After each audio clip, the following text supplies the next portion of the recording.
الحمدللہ وحدہ والصلاة والسلام علی من لا نبی بعدہ اما بعد فاعوذ باللہ من الشیطان الرجیم بسم اللہ الرحمن الرحیم والطیر محشورہ کل له اواب وشددنا ملکہ وآتیناہ الحکمت وفصل الخطاب، اور پرندوں کو بھی جو ان کے لیے ہر وقت جمع رہتے، سب ان کے فرما بردار تھے، اور ان کی حکومت کو ہم نے مضبوط کیا اور دی ہم نے انہیں حکمت اور عدل کے ساتھ فیصلہ کرنا بھی۔ آج ہماری سورہ صاد کی آیہ مبارکہ 20 تک کی تلاوت اور ترجمہ کا شرف نصیب ہوا۔ سامعین، ہمارے گزشتہ درس مبارک میں ذکر چل رہا تھا جناب سیدنا داؤد علیہ السلام کے حوالے سے، اور اس کا بنیادی طور پہ سیاق و سباق تھا ہمارے نبی حضرت محمد رسول اللہ صلی اللہ علیہ وآلہ وسلم کی ذات کے حوالے سے کہ آپ نے جب تبلیغ فرمائی اور آپ کے اس مشکل سفر میں اور تبلیغ کے اس انتہائی کٹھن سفر میں جو مشکلات آئیں، اس کے حوالے سے اللہ تعالیٰ نے کچھ باقی انبیاء کا ذکر بھی فرمایا اور اپنے حبیب کو صبر کی تلقین ارشاد فرمائی۔ اب یہاں یہ بھی بات ذہن میں رہے کہ ہو سکتا ہے ذہن میں یہ سوال ہے کہ نعوذ باللہ حضور صلی اللہ علیہ وسلم نے کیا صبر کا دامن چھوڑ دیا کہ اللہ نے فرمایا پیارے حبیب صبر کیجیے؟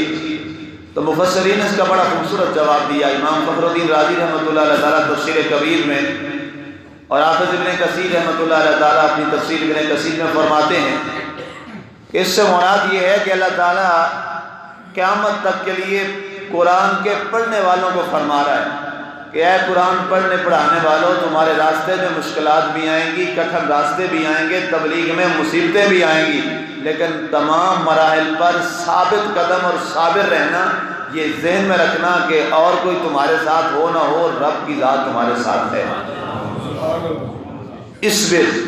اس پر صبر کیجیے۔ سرکار تو سبحان اللہ، آپ کا صبر کیا کہنا ہے، آپ کے صبر کے حوالے سے تو ہمارے پاس کتابیں ہی نہیں ہیں، ہمارے پاس تو الفاظ ہی نہیں ہیں۔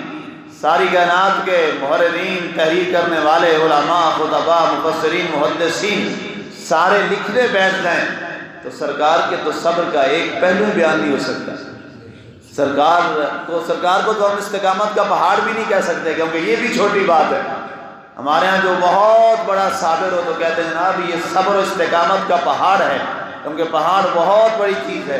ہم تو اپنے نبی کے بارے یہ جملہ بھی بول نہیں سکتے، کیونکہ سرکار کے حوالے سے، آپ کی صبر و استقامت کے حوالے سے کائنات میں کوئی تشبیہ نہیں رہے گی۔ آپ کی ذات اتنی اعلیٰ تھی، آپ کا صبر اتنا اعلیٰ تھا، آپ کی استقامت اتنی اعلیٰ تھی۔ تو یہاں پہ ارشاد ہوا کہ پیارے حبیب صلی اللہ علیہ وسلم، ہم نے داؤد علیہ السلام کو پرندوں کی بھی حکومت عطا فرما دی، سارے پرندے ان کے تابع رہا کرتے تھے۔ اسرائیلیات میں یہ روایات بھی موجود ہیں اور ہمارے مفسرین نے بھی ان کو شامل روایت کیا ہے کہ آپ کے حکومت کے حوالے سے بہت سارے احکامات ہیں۔ جنوں کو آپ کے تابع کر دیا گیا، پرندوں کو آپ کے تابع کر دیا گیا، ہواؤں کو آپ کے تابع کر دیا گیا، اور یہ آپ کے صاحبزادے حضرت سلیمان علیہ السلام کو بھی اللہ نے یہ ساری نعمتیں عطا فرمائیں۔ لوہا جو ہے وہ آپ کے ہاتھ میں موم کر دیا گیا، جیسے ہم ایک موم ہوتی ہے، یہ آپ دیکھتے ہیں کینڈل کو، اس کو آپ جیسے چاہیں گھما لیں، جس جانب گھما لیں، آپ کے ہاتھ میں سخت سے سخت لوہا ہوتا، آپ اس کو جدھر چاہتے موم کی طرح گھما لیا کرتے تھے۔ یہ رب تعالیٰ نے آپ کو ساری طاقتیں عطا فرمائیں، اور اللہ تعالیٰ نے ہر نبی کو ایک ایک چیز عطا فرمائی ہے۔ خاص طور پر جو حکومت اور بادشاہی ہے وہ اللہ تعالیٰ نے خاص طور پر آپ دو کو عطا فرمائی، حضرت داؤد علیہ السلام اور حضرت سلیمان علیہ السلام۔ ریاست کی بادشاہت، ہواؤں کی بادشاہت، پرندوں اور جنات کی بادشاہت، یہ اللہ تعالیٰ نے بطور خاص اپنے ان دو نبیوں کو عطا فرمائی تھی، جناب سیدنا داؤد علیہ السلام اور جناب سیدنا سلیمان علیہ السلام۔ اس کے بعد ارشاد فرمایا، ایک میں روایت پڑھ رہا تھا کہ آپ جب جاتے نا لشکر کے ساتھ کہیں دور دراز علاقوں میں، تو دیکھنا ہوتا کہ پانی کہاں سے نکالنا ہے۔ وہاں ظاہر ہے آج جدید دور تو نہیں ہے، پرانا دور تھا تو پانی کی بڑی اشد ضرورت ہوتی تھی، ساتھ جانور ہوتے تھے، لوگ ہوتے تھے، تو زیادہ جس کی ضرورت تھی وہ بنیادی طور پہ وہ پانی بنیادی ضرورت ہے۔ آج تک ہماری جو بیسک ضرورت ہے وہ پانی کے بغیر تو گزارا نہیں ہے۔ تو آپ کے پاس ایک پرندہ تھا جس کا نام ہدہد تھا، اس کا ذکر قرآن میں بھی آیا ہے۔ تو ہدہد کو آپ فرماتے کہ ہد جاؤ دیکھو کہاں یہاں پانی ہمیں ملے گا، قریب زمین میں کہاں پانی ہے۔ تو وہ جا کے اپنی چونچ جو ہے وہ زمین میں مارتا، اور جہاں اسے پانی نظر آتا تو وہاں پر وہ اپنی چونچ زور سے مارتا اور آ کے عرض کرتا اور بولتا۔ ظاہر آپ کو اللہ نے پرندوں کی بولیاں بھی عطا فرمائی تھی، تو آ کے کہتا کہ یہاں پہ جو پانی ہے وہ قریب ہے، تو وہاں پہ جب کھدوایا جاتا تو پانی قریب ہو جاتا۔ ایک دفعہ کسی نے سوال کیا کہ سرکار یہ آپ فرمائیے یہ ہدہد کو کیسے پتہ چل جاتا ہے کہ یہاں پانی قریب اور یہاں پانی دور ہے اور یہ آ کے آپ کو بتا دیتا ہے؟ آپ نے فرمایا تمہیں معلوم نہیں ہے، یہ اللہ کے نبی داؤد علیہ السلام کے ساتھ رہتا ہے، جو نبیوں کے ساتھ رہتا ہے ان کی بصارت اللہ کی عطا سے بہت زیادہ ہو جاتی ہے۔ جس داؤد علیہ السلام کے ساتھ رہنے والے ہدہد کی بصارت اتنی ہو جائے کہ وہ زمین سے نیچے دیکھے، اور وہ انسان بھی نہیں ہے، پرندہ ہے، تو اب آئیے ذرا، حضرت داؤد علیہ السلام کا مقام بہت اعلیٰ، بہت اعلیٰ، بہت اعلیٰ، بہت ہی اعلیٰ، لیکن آپ کے اور میرے نبی سب سے اعلیٰ، سب سے اعلیٰ۔ اور ادھر ہدہد اس کا مقام اپنا کہ داؤد علیہ السلام کے ساتھ رہتا ہے، لیکن ادھر آئیے سرکار کے صحابہ جو میرے آقا کریم کے ساتھ رہتے ہیں، اشرف المخلوقات ہیں اور انسان ہیں، ان کا مقام پھر کیا ہو جائے۔ امام بخاری نے بڑی مزے کی روایت مجھے یاد آ گئی اچانک، امام بخاری نے ایک روایت بیان کی، عذاب قبر کا جب انہوں نے چیپٹر لکھا نا تو وہاں پر انہوں نے ایک حدیث لائے۔ اب فرماتے ہیں ایک دفعہ سرکار دو عالم وسلم اپنے دراز گوشت پہ سوار تھے، جسے ہم اپنی زبان میں گدا کہتے ہیں، تو حضور صلی اللہ علیہ وسلم جو کہ استعمال میں جو اسے میں یہ جملہ نہیں کہہ سکتا، دراز گوشت، اس پہ سوار تھے سرکار۔ تو اچانک وہاں پہ وہ ڈر گئے، قبرستان سے سرکار گزر رہے تھے تو اچانک وہ ڈر گئے۔ صحابہ نے کہا یا رسول اللہ یہ کبھی ایسا اس نے کیا نہیں، آپ اس پہ سوار ہیں اور یہ بدک جائے۔ حضور جس سواری پہ سوار ہوتے تھے نا وہ کبھی بدکتی ڈرتی نہیں تھی کہ وہ بے ادبی ہوتی تھی رسول اللہ کی۔ یا رسول اللہ آج کیا ہوا کہ اس کو اچانک یہ بدک گیا، ڈر گیا؟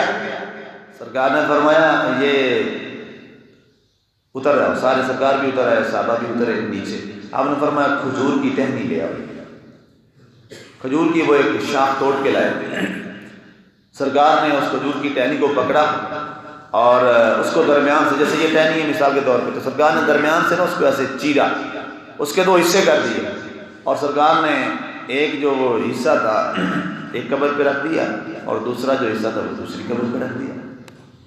صحابہ نہ سمجھے، کہ یا رسول اللہ سمجھ نہیں آئی کیا معاملہ ہے یہ؟ سرکار نے فرمایا یہ دراز گوشت میرا اس لیے تو ڈرا ہے، یہ دونوں قبر والوں کو عذاب ہو رہا تھا، ان میں سے ایک کوئی بڑی بات پہ نہیں عذاب ہو رہا۔ سرکار نے فرمایا ان میں سے ایک وہ تھا جو پیشاب کے قطروں سے نہیں بچتا تھا، پاکی پلیتی کا خیال نہیں رکھتا تھا، کپڑے اس کے خراب رہتے تھے، جسم کے اوپر پیشاب کے قطرے پڑ جاتے تھے، احتیاط نہیں کرتا تھا، ایک اس کو اس وجہ سے عذاب ہو رہا ہے، اور دوسرا یہ وہ شخص ہے جو لوگوں کی غیبت اور چغلیاں کھاتا تھا، آج اس میں اس کو عذاب ہو رہا ہے۔ تو میرا اس عذاب کی وجہ سے میرا جو سواری ہے، یہ میری سواری یہ ڈر گئی، تو یہ میں نے ان کے اوپر یہ کھجور کی ٹہنیاں رکھی ہیں، کیونکہ جب تک یہ ہری رہیں گی، کھجور دیر تک ہری رہتی ہے، جب تک یہ ہری رہیں گی تو جو ہرا درخت ہوتا ہے، ہری ٹہنی ہوتی ہے، وہ اللہ کا ذکر کرتی ہے، جب تک اللہ کا ذکر ہوتا رہے گا ان سے عذاب جو ہے وہ روکا رہے گا۔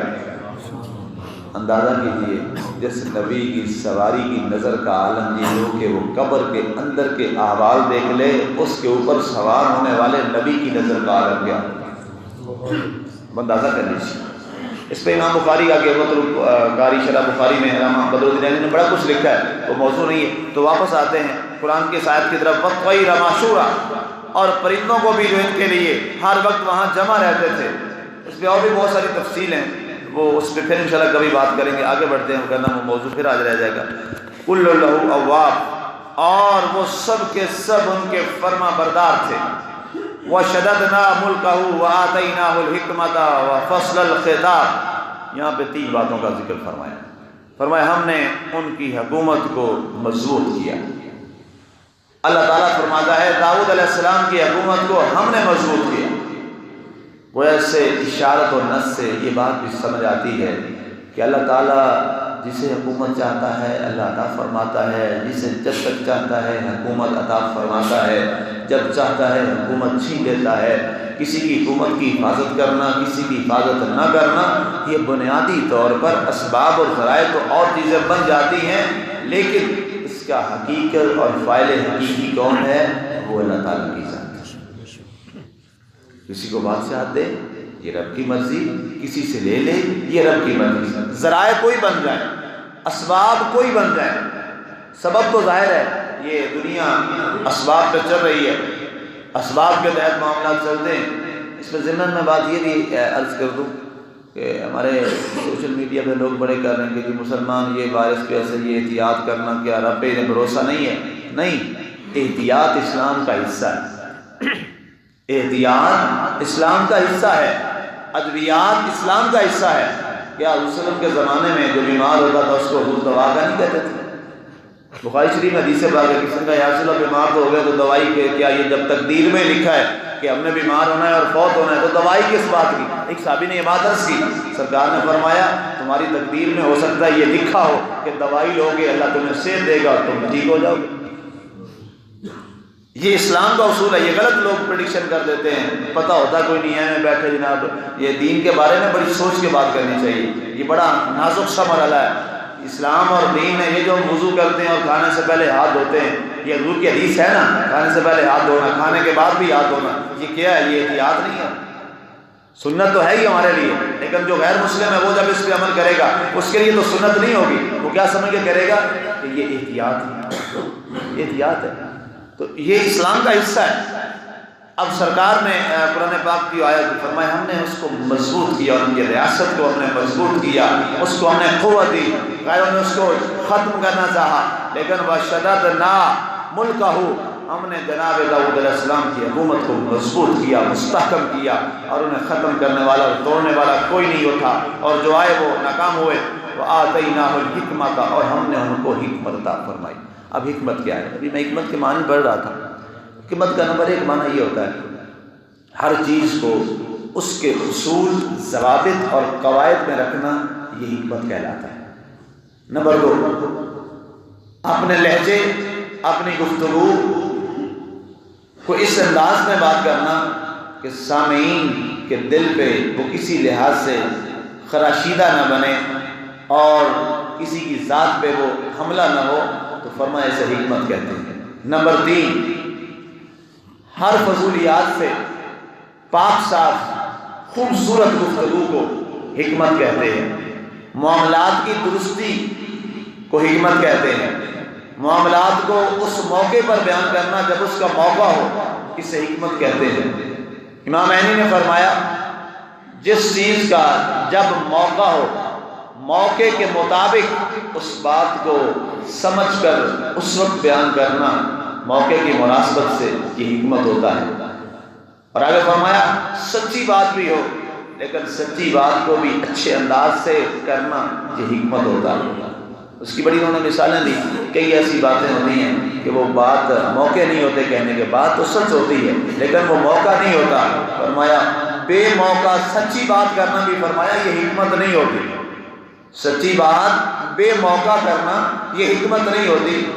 جب بھی کوئی بات ہو، مثال کے طور پہ آپ کے پاس کوئی بندہ آیا ہے، وہ جناب کسی اپنی پریشانی میں ہے، اپنی تکلیف میں ہے، جب آپ اس سے کوئی بات کریں تو پہلے اس کا مزاج دیکھیں، کس مزاج کا ہے، آپ کی بات سچی ہو۔ ہمارے یہاں کہیں میرے پاس وہ طلاق والے مسائل آتے ہیں تو پوچھتے ہیں جناب کیا ہوا، وہ میاں بیوی دونوں بیٹھے ہوتے ہیں، جناب وہ کہتے ہیں میں تھک ہار کے آیا، تھکا ہوا تھا، سارا دن کے کام کا کیا ہوا، ابھی میں گھر میں انٹر ہی ہوں تو آگے جناب یہ میری بیوی شروع ہوگی، یہ بات کرنا شروع کر دی، کہتے مجھے پانی پلا دیتی کہ 10 منٹ میں ریلیکس ہو جاتا، مجھے کوئی تھکاوٹ تھا نہیں، اس کے بعد یہی بات مجھے کر لیتی تو میرے لیے کوئی مسئلہ نہیں تھا، میں تو باہر کئی ٹینشنوں سے اور کوئی اور نہ بندہ روڈ کی ٹریفک کی ٹینشن سے زیادہ پاگل ہوا ہوتا ہے، تو جب آتا ہے تو آتے ہی اس نے مجھے یہ کہہ دیا، میں غصے میں آیا، میں نے یہ بات کہہ دی، تو یہ کیا ہوا؟ وہ بات تسلیم تو کر رہا ہے کہ اس کی بات ٹھیک ہے، لیکن کیا تھا؟ موقع غلط تھا۔ تو یہ بات کسے کیا کہتے ہیں؟ یہ حکمت سے خالی بات تھی۔ حکمت کیا تھی؟ جب ریلیکس ہو کے آرام سے ہوتا پھر وہ بات کی جاتی تو وہ سچی بات بھی اس کی تسلیم ہو جاتی۔ تو علامہ عینی فرماتے ہیں اس عین موقع کو دیکھ کر سچی بات کو بھی غیر موقع پہ کہنا یہ بے وقوفی ہے۔ سچی بات کو جب کہنا ہو تو مناسب موقع پہ کہا جائے تو اسے حکمت کہا جاتا ہے۔ اور ایک معنی جو عام آپ نے سنا ہوگا حکمت کا معنی، وہ کہا جاتا ہے دانائی، اور ایک حکمت کا معنی ہے، اللہ تعالیٰ نے اپنے نبی صلی اللہ علیہ وسلم کے بارے میں ارشاد فرمایا کہ وَآتَيْنَاهُ الْحِكْمَةَ، ہم نے اپنے نبی کو حکمت و دانائی عطا فرمائی۔ اس سے مراد قرآن بھی لیا گیا۔ قرآن سب سے بڑی حکمت والی کتاب، تو قرآن میں ظاہر ہے آپ اندازہ کر لیجئے دنیا کا کوئی ایسا مضمون ہے جو قرآن میں نہیں، ساری کائنات کا ہر ٹاپک قرآن میں ہے، تو لہذا پتہ چلا ہر تمام علوم کی اصل کو کیا کہا جاتا ہے؟ وہ حکمت کہا جاتا ہے۔